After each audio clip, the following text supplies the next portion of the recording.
സ്വർണം കട്ടു അരപ്പ കോൺഗ്രസ് ആണ് അയ്യപ്പ. സ്വർണം കട്ടു അരപ്പ. കട്ടവനും കട്ട മുതൽ വാങ്ങിയവനും ഒറ്റ ഫ്രെയിമിൽ വന്നത് ഒരേ ഒരു ചിത്രത്തിലാണ്. അത് സോണിയാഗാന്ധിയുടെ കൂടെയുള്ള ചിത്രത്തിലാണ്. ഇതൊരു കാര്യം മറ്റേടത്ത് ഐഡിയ ആയിപ്പോയി. അവിടുന്നും കിട്ടി ഇവിടുന്നും കിട്ടി. നമസ്കാരം. ഈ രാഹുൽ ഗാന്ധിനെ കൊണ്ട് എന്തെല്ലാം പണിയെടുപ്പിക്കുന്നത്? മൂപ്പരത് അതുപോലെ എടുക്കുകയും ചെയ്യുന്നുണ്ട്. ഇന്ന് കേരളത്തിൽ ആദ്യമായിട്ട് ഈ നിയമസഭാ തെരഞ്ഞെടുപ്പിൻ്റെ പ്രചരണാർത്ഥം വന്നതാണ്. ഇതിനു മുമ്പൊരിക്കൽ വരാൻ തീരുമാനിച്ച മൂപ്പര് വന്നില്ല. വയനാട്ടിലെ ഫണ്ടിൻ്റെ ചോദ്യം വരും എന്നുള്ള പേടി കൊണ്ട് കോഴിക്കോട്ട് മൂപ്പര് വന്നില്ല. അവിടുന്ന് തടി കഴിച്ചലാക്കി പോയതാണ്. ഇത്തവണ രണ്ടാമത്തെ തവണ മൂപ്പര് വന്നു. ഇതിനു മുമ്പൊരിക്കൽ വന്നത് വയനാട്ടിൽ ആ വീടിൻ്റെ തറക്കല്ലിടാനാണ്. ഇപ്പോൾ അവിടെ തറക്കല്ലുപോലും കാണുന്നില്ല എന്നുള്ളതാണ് സ്ഥിതി. എന്തായാലും രാഹുൽ ഗാന്ധി രണ്ടും കൽപ്പിച്ച് വന്നു. എന്തായാലും ആ ഭാഗത്തേക്ക് പോയിട്ടില്ല കേട്ടോ. കോഴിക്കോട് വയനാട് ഭാഗത്തേക്ക് പോയിട്ടില്ല. മൂപ്പര് തിരുവിതാംകൂർ ഭാഗത്താണ് വന്നത്. എന്നിട്ട് മൂപ്പര് എന്താ ചോദിച്ചതെന്നറിയോ? സ്വർണം കട്ടത് ആരപ്പ എന്ന ചോദ്യമാണ് ഉന്നയിച്ചത്. ഒരുപക്ഷെ ഈ തെരഞ്ഞെടുപ്പിലെ ഏറ്റവും നിർണായകമായി മാറാൻ ഇടയുള്ള ചോദ്യം. ഒരു ഘട്ടത്തിൽ കോൺഗ്രസ് ഏറ്റെടുക്കുകയും പ്രചരണത്തിനിറങ്ങുകയും നിയമസഭയിലടക്കം പ്രചരണത്തിനിറങ്ങിത്തിരിച്ച് ഈ വിഷയം അങ്ങ് കത്തിച്ച് നിർത്താൻ ഇറങ്ങിത്തിരിച്ച് പൊളിഞ്ഞ് പാളീസായി പോവുകയും ചെയ്ത കാര്യം. എന്തുകൊണ്ടാണ് പൊളിഞ്ഞത്? ഈ ശബരിമല സ്വർണ്ണക്കൊള്ള കേസിലെ ഏറ്റവും പ്രധാനപ്പെട്ട പ്രതിയും അതിൻ്റെ അങ്ങേയറ്റത്ത് നിൽക്കുന്ന ഏറ്റവും കുറ്റകരമായ കാര്യങ്ങൾ ചെയ്ത പ്രതിയും അതിനിടയിൽ ഇതിനെല്ലാം കൂട്ടിയോജിപ്പിച്ച പ്രതിയും എല്ലാവരും സന്ധിച്ച ഒരേയൊരു പോയിൻ്റേ ഈ കേസിൻ്റെ ചരിത്രത്തിലുള്ളൂ. അത് സോണിയാഗാന്ധിയുടെ വീടാണ്, രാഹുൽ ഗാന്ധിയുടെ അമ്മയുടെ വസതിയാണ്. ആ വസതിയിൽ ഒരുമിച്ച് ചേർന്ന ആളുകളുടെ കാര്യമാണ് രാഹുൽ ഗാന്ധി ഇന്ന് വന്ന് ചോദിച്ചത് സ്വർണം കട്ടത് ആരപ്പ എന്ന്. ഒരുപക്ഷെ ദേശീയ തലത്തിൽ തന്നെ ചർച്ചയാകുന്ന ഈ പ്രശ്നത്തെ വീണ്ടും ഉണർത്തിവിട്ടു എന്നതിൻ്റെ പേരിൽ രാഷ്ട്രീയമായി കോൺഗ്രസ്സിന് ഈ തെരഞ്ഞെടുപ്പിൽ വലിയ നഷ്ടം സംഭവിക്കാൻ ഇടയുള്ള ഒരു സംഭവം കൂടിയാണ് ശബരിമല സ്വർണ്ണക്കൊള്ളക്കേസ് പ്രചരണ വിഷയമാക്കുമ്പോഴുള്ള പ്രതിസന്ധി.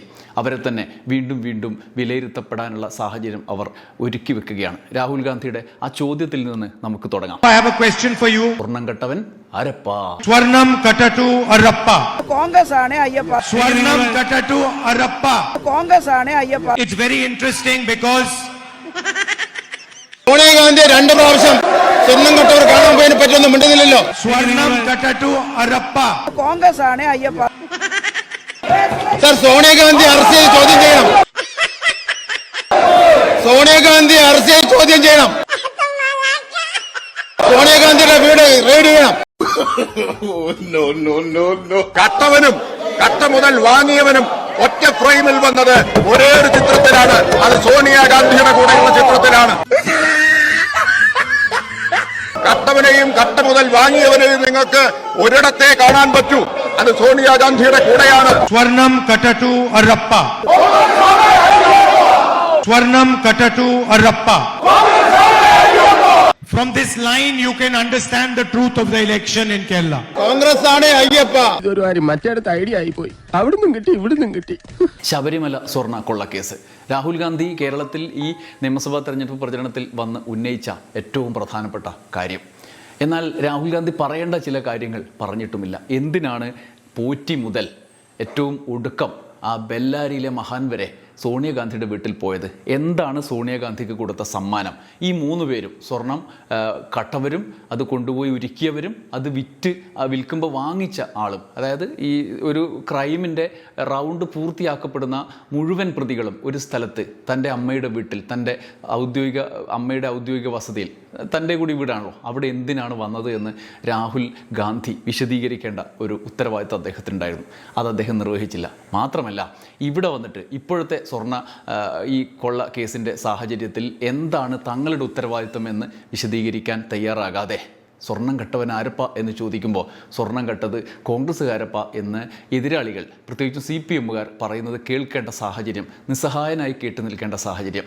ഈ നിയമസഭാ തെരഞ്ഞെടുപ്പ് ചരിത്രത്തിൽ ഇടം പിടിക്കാൻ പോകുന്നത് എന്ന് രാഹുൽ ഗാന്ധിയുടെ കാര്യത്തിൽ നേരത്തെ ഞാൻ പറഞ്ഞതാണ്. ഇത്തവണയും അതിന് ഊന്നൽ നൽകുന്ന ഒരു നിലപാടാണ്. എന്താണെന്ന് വെച്ചാൽ ദേശീയ തലത്തിൽ തന്നെ രാഹുൽ ഗാന്ധിക്ക് സംഘപരിവാറിനെതിരായ പോരാട്ടത്തിൽ വിശ്വാസ്യത ആർജിച്ചെടുക്കാനുള്ള കാരണം അതിന് ഒരുക്കിയ ഫ്ലോറാണ്. അത് ഇന്ത്യ മുന്നണി ഉണ്ടാക്കിയൊരു ഫ്ലോറാണ്. ആ ഇന്ത്യ മുന്നണിയുടെ മുന്നണിയുടെ അടിത്തറ ഇളക്കുന്ന വിധത്തിൽ ഡൽഹിയിൽ കെജ്രിവാൾ മുതൽ ഇങ്ങോട്ടുള്ള പ്രധാനപ്പെട്ട നേതാക്കളെ മുഴുവൻ അടിവേര് തോണ്ടുന്ന പണി BJPക്ക് വേണ്ടി ചെയ്തു കൊടുക്കുന്ന കോൺഗ്രസിൻ്റെ പ്രാദേശിക നേതൃത്വങ്ങൾക്ക് കുട പിടിച്ചുകൊണ്ട് മുന്നോട്ട് നിന്ന് രാഹുൽ ഗാന്ധിയാണ്. ഡൽഹിയിൽ കെജ്രിവാളിനെ ഭരണത്തിൽ നിന്നും താഴെ ഇറക്കി ജയിലിൽ അടക്കാൻ വേണ്ടി ഒറ്റുകൊടുത്ത നേതാക്കളിൽ ഒരാൾ രാഹുൽ ഗാന്ധിയാണ്. അങ്ങനെയുള്ള നീക്കങ്ങൾ നടത്തി. അപ്പോഴൊക്കെയും ദേശീയ തലത്തിലുള്ള താല്പര്യങ്ങളുടെ തുടർച്ചയായിട്ട് ഒരു ഇന്ത്യ മുന്നണി എന്ന ഒരു ഏകോപിത സംവിധാനത്തിന് എന്നെ നാട് ആശ്രയിച്ചു. ഇപ്പോഴും അതിനെ ആശ്രയിച്ചു വരികയാണ്. അതിൻ്റെ ഒരൊറ്റ ബലത്തിൽ ലോക്സഭാ പ്രതിപക്ഷ നേതാവ് എന്നുള്ള നിലയിൽ രാഹുൽ ഗാന്ധിയുടെ നിലപാടുകൾ അംഗീകരിക്കപ്പെടുന്നുണ്ട് എന്നുള്ള യാഥാർത്ഥ്യമുണ്ട്. അതിൻ്റെ സാധ്യതയെ ഉപയോഗിച്ചുകൊണ്ടാണ് ഇദ്ദേഹം രാഹുൽ ഗാന്ധിയും കോൺഗ്രസും നിരന്തരമായി അതത് പ്രാദേശിക അടിത്തറയിലുള്ള ഇന്ത്യ മുന്നണിയുടെ ഘടകകക്ഷികളെ ഒറ്റുകൊടുത്തുകൊണ്ടിരിക്കുന്നത്. തമിഴ്നാട്ടിൽ സ്റ്റാലിൻ്റെ ഒപ്പമാണ്. അതിനിടയിൽ സ്റ്റാലിനെ ഒറ്റുകൊടുത്ത് വിജയ്ക്കൊപ്പം ഒരു സഖ്യത്തിനുള്ള ശ്രമം നടത്തി. അത് പക്ഷേ പൊളിഞ്ഞുപോയി.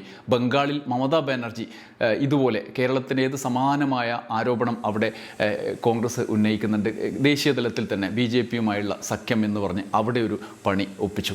ബീഹാറിൽ എന്താണ് നടന്നത് എന്ന് നമ്മൾ കണ്ടതാണ്. തേജസ്വി യാദവ് ഇപ്പോൾ കേരളത്തിൽ പ്രചരണത്തിന് വരികയാണ്. ബേപ്പൂരിൽ വെച്ച് അദ്ദേഹം ആരംഭിക്കുകയാണ്. ഇതിനിടയിലൂടെയാണ് രാഹുൽ ഗാന്ധി തൻ്റെ യാത്ര തുടങ്ങിയത്. കേരളത്തിൽ കോൺഗ്രസിന് ഭരണം കിട്ടുന്നതിന് വേണ്ടി ദേശീയ രാഷ്ട്രീയത്തെ മുഴുവൻ ഒറ്റുകൊടുക്കുന്ന പണിയാണിപ്പോൾ കേരളത്തിൽ നടന്നുകൊണ്ടിരിക്കുന്നത്. അതിൻ്റെ തുടർച്ചയായി ഈ തെരഞ്ഞെടുപ്പാനന്തരം, ഇത് കോൺഗ്രസ് ഭരണത്തിലെത്തിയാലും ഇല്ലെങ്കിലും ഈ തെരഞ്ഞെടുപ്പാനന്തരം രാഹുൽ ഗാന്ധി വീണ്ടും വിലയിരുത്തപ്പെടും എന്നുള്ള ഒരു വസ്തുത അവിടെ നിൽക്കുകയാണ്. അത് അദ്ദേഹം എന്തിനാണ് അതിന് നിന്നുകൊടുക്കുന്നത് എന്നുള്ള ചോദ്യമുണ്ട്. ഇതിനു മുമ്പും ദേശീയ തലത്തിൽ എതിരാളികളായ ആളുകൾ അതത് സംസ്ഥാനങ്ങളിൽ പോയി പ്രചരണം നടത്തിയിട്ടുണ്ട്, ഭരണം വരെ പിടിച്ചിട്ടുണ്ട്. അപ്പോഴൊന്നും ഇല്ലാത്ത വിധം അങ്ങേയറ്റത്തെ പ്രതിലോമകരമായ ആഭ്യന്തര മുന്നണി സംവിധാനത്തിലെ അല്ലെങ്കിൽ ഒരു സഖ്യ സംവിധാനത്തിലെ ആഭ്യന്തര സാഹചര്യങ്ങളെ ദുരുപയോഗിക്കുന്ന കാഴ്ചയാണ് കാണുന്നത്. ഇനി രാഹുൽ ഗാന്ധി വന്നിട്ട് ചെയ്തത് എന്തൊക്കെയാണ് എന്നുള്ള ചോദ്യം ഉണ്ട്. രാഹുൽ ഗാന്ധി ദേശീയ തലത്തിൽ BJPയുടെ കടുത്ത എതിരാളിയായി ആ ഫ്ലോറിനെ ഉപയോഗിക്കുന്ന രാഹുൽ ഗാന്ധി നരേന്ദ്രമോദി ഇവിടെ വന്ന് പറഞ്ഞ കാര്യങ്ങളിൽ എന്തെങ്കിലും ഒന്ന് ചോദ്യം ചെയ്തോ? അതോടൊപ്പം തന്നെ നരേന്ദ്രമോദിയും BJPയും കേന്ദ്രത്തിൽ ചെയ്തുകൊണ്ടിരിക്കുന്ന കാര്യം കേരള രാഷ്ട്രീയത്തിൽ ഈ തെരഞ്ഞെടുപ്പിൽ ചർച്ചയാവണം എന്ന ആഗ്രഹം അദ്ദേഹത്തിന് ഉണ്ടായിരുന്നെങ്കിൽ എന്താണ് അദ്ദേഹം ഉന്നയിക്കേണ്ടിയിരുന്നത്? പൗരത്വ നിയമത്തിൻ്റെ കാര്യം, അതിന് പകരം സംവിധാനം ഏർപ്പെടുത്തിയൊരു സംസ്ഥാനം, പകരമല്ലെങ്കിലും അതിൽ ഉണ്ടാക്കുന്ന ഭീഷണിയെ മറികടക്കാൻ നേറ്റിവിറ്റി കാർഡ് നിയമസഭ പാസ്സാക്കിയ ഒരു നാടാണ് കേരളം. ഈ സാഹചര്യത്തിൽ BJPയുടെ ആ നീക്കത്തിനെതിരായി ഒരു ശബ്ദം അദ്ദേഹം ഉയർത്തിയോ? ഏറ്റവും ഒടുവിൽ വിദേശ നാണയ വിനിമയ ലംഘന കേസുമായി ബന്ധപ്പെട്ട് ഉണ്ടായ നിയമ ഭേദഗതി വലിയ ചർച്ചയാവുകയാണ്. അതിനെക്കുറിച്ച് ഒരക്ഷരം അദ്ദേഹം മിണ്ടിയോ? ഇല്ല. മുസ്ലിം സമൂഹത്തിനെതിരായി BJP നടത്തുന്ന നീക്കം, കൊലപാതകം, പശുവിൻ്റെ പേരിൽ നടത്തുന്ന കൊലപാതകങ്ങളടക്കം, പശുവിനെ കൊന്നു പറഞ്ഞ മനുഷ്യനെ തല്ലിക്കൊല്ലുന്ന പരിപാടികളടക്കം ഉത്തരേന്ത്യയിൽ നടക്കുന്നു.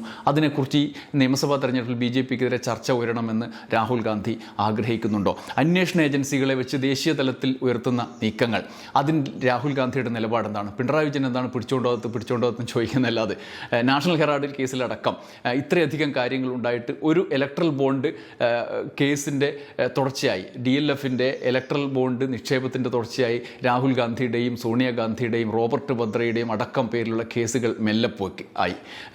ലോക്സഭയിൽ അടക്കം ദേശീയ തലത്തിൽ തന്നെ അന്വേഷണ ഏജൻസികളെ ദുരുപയോഗം ചെയ്യുന്നതിനെക്കുറിച്ച് നിരവധി ചർച്ച വന്നതാണ്. പിണറായി വിജയൻ അടക്കം ഇവിടെ അതിനെതിരെ രാഹുൽ ഗാന്ധിക്കും സോണിയാഗാന്ധിക്കും എതിരായ നീക്കം നടക്കുന്നതിനെതിരെ ശബ്ദിച്ചതാണ്. എന്നാൽ ഇവിടെ വന്ന് എന്തുകൊണ്ട് പിണറായി വിജയനെ പിടിച്ചുകൊണ്ടുവന്നില്ല എന്ന ചോദ്യം ഇന്ത്യ മുന്നണിയുടെ സഖ്യകക്ഷിയായ രാഹുൽ ഗാന്ധി ചോദിക്കുകയാണ്. അത് കെജ്രിവാളിനെ പിടിച്ചുകൊണ്ടുപോയ പോലെ എന്തുകൊണ്ട് പിടിച്ചുകൊണ്ടുപോകുന്നില്ല?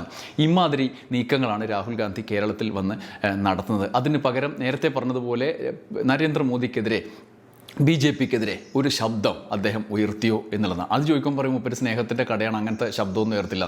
അപ്പോൾ ഇങ്ങനെയുള്ള ശബ്ദങ്ങൾ ഇവിടെ ഉയർത്തുകയും ചെയ്യുന്നുണ്ട്. എന്തായാലും ഈ യാത്ര, ഈ തെരഞ്ഞെടുപ്പ് പ്രചരണ കാലം രാഹുൽ ഗാന്ധിയെ സംബന്ധിച്ച് അദ്ദേഹത്തിൻ്റെ ദീർഘ രാഷ്ട്രീയ ഭാവിയിൽ വലിയ നഷ്ടക്കച്ചവടം ഉണ്ടാക്കിക്കൊണ്ടിരിക്കുന്നു എന്നുള്ളത് യാഥാർത്ഥ്യമാണ്. അദ്ദേഹം കെജ്രിവാൾ മുതൽ ഇങ്ങോട്ടുള്ള ദേശീയ തലത്തിൽ ആൻറ്റി ഫാസിസ്റ്റ് മൂവ്മെൻറ്റിൻ്റെ ഭാഗമായിട്ടുള്ള നേതാക്കളെ BJPക്ക് ഒറ്റുകൊടുക്കുന്ന പ്രവർത്തനങ്ങളിലേക്ക് കാലെടുത്ത് വെക്കുന്നു എന്നുള്ളത് കെജ്രിവാൾ നമ്മൾ കണ്ടതാണ്. ഇപ്പോൾ കേരളത്തിലെത്തിയിട്ടും അതിൽ വലിയ തോതിലുള്ള ശ്രദ്ധ അദ്ദേഹം കൊടുക്കുന്നു എന്നുള്ളതാണ് പ്രധാനപ്പെട്ട കാര്യം. കോൺഗ്രസും BJPയും മതി കേരളത്തിൽ നിന്നുള്ള നീക്കത്തിൻ്റെ ഭാഗമായിട്ടുള്ള ഒരു പ്രവർത്തനത്തിലേക്കാണ് അദ്ദേഹം നീങ്ങുന്നത് എന്നുള്ള ആരോപണങ്ങളെ ശരിവെക്കും വിധത്തിലാണ് കാര്യങ്ങൾ. പക്ഷേ യാഥാർത്ഥ്യം എന്താണ് എന്ന് ചർച്ച ചെയ്യാനുള്ളൊരു അവസരം കൂടി അദ്ദേഹം നൽകി എന്നുള്ളതാണ്. അതിൽ കഴിഞ്ഞ തവണ അന്വേഷണ ഏജൻസിയുമായി ബന്ധപ്പെട്ട് അദ്ദേഹം കോഴിക്കോട് അദ്ദേഹം വരാതെ വീഡിയോ കോൾ വഴി നടത്തിയ പ്രസ്താവന, അവിടെ വയനാട്ടിൽ കോൺഗ്രസ് ഭരണത്തിലെത്തേണ്ട കോൺഗ്രസ് കോൺഗ്രസ്, കേരളത്തിലെത്തി മൊത്തം ജനങ്ങൾക്ക് വീട് വെച്ചു കൊടുക്കേണ്ട കോൺഗ്രസ് അവിടെ സാധാരണ മനുഷ്യർ ദുരന്തത്തിനിരയായപ്പോൾ അവർക്ക് വേണ്ടി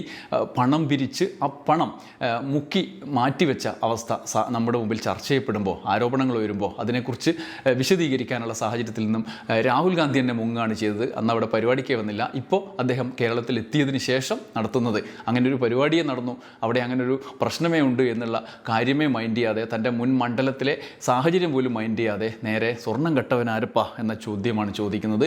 അതിനുള്ള ഉത്തരമാണ് നമുക്ക് നിരന്തരം കേരള രാഷ്ട്രീയത്തിൽ ഒരുപാട് ചർവണം ചെയ്ത വസ്തുത എന്നുള്ള നിലയിൽ നിരവധി മറുപടികൾ ഈ ചോദ്യത്തിന് നിയമസഭയിലും പുറത്തും ഒക്കെ ഉണ്ടാവുകയും ഒടുവിൽ കോൺഗ്രസ് തന്നെ ഈ ശബരിമല സ്വർണ്ണക്കൊള്ള തിരിച്ചടിക്കാനുള്ള സാധ്യത നിലവിൽ ഉണ്ട് എന്ന് തിരിച്ചറിഞ്ഞുകൊണ്ട് പിന്മാറുകയും ചെയ്ത പ്രശ്നം വീണ്ടും തെരഞ്ഞെടുപ്പിൽ സജീവമാക്കാൻ അതേ കോൺഗ്രസ് രാഹുൽ ഗാന്ധിയെ ഉപകരണമാക്കുന്നു എന്നുള്ള യാഥാർത്ഥ്യമാണുള്ളത്. അതിനുള്ള മറുപടികളാണ് ഇനി രാഷ്ട്രീയ കേരളം ചർച്ച ചെയ്യുക. തെരഞ്ഞെടുപ്പിൽ സ്വർണ്ണക്കൊള്ള വീണ്ടും ചർച്ചയാവുകയാണ്. ഒരുപക്ഷെ ഈ തെരഞ്ഞെടുപ്പിൽ നിർണായകമായ പ്രതിസന്ധിയിലേക്ക് കോൺഗ്രസിനെ നയിക്കുന്ന ഒരു രാഷ്ട്രീയ ചർച്ചാ വിഷയമായി ഇത് മാറും എന്നുറപ്പാണ്. അതിനുള്ള തുടക്കമാണ് രാഹുൽ ഗാന്ധി ഇവിടെ നിർവഹിച്ചത്. സ്വർണം കട്ടവൻ ആരപ്പ എന്ന ചോദ്യം വീണ്ടും വീണ്ടും രാഹുൽ ഗാന്ധി ചോദിക്കുന്നതും. സ്വർണം കട്ടു അരപ്പ. സോണിയാഗാന്ധിയുടെ വീട് റെയ്ഡ് ചെയ്യണം. കട്ടവനെയും കട്ട മുതൽ വാങ്ങിയവനെയും നിങ്ങൾക്ക് ഒരിടത്തെ കാണാൻ പറ്റൂ. അത് സോണിയാഗാന്ധിയുടെ കൂടെയാണ്. ഇതൊരു കാര്യം മറ്റേടത്ത് ഐഡിയ ആയിപ്പോയി. അവിടുന്നും കിട്ടി ഇവിടുന്നും കിട്ടി.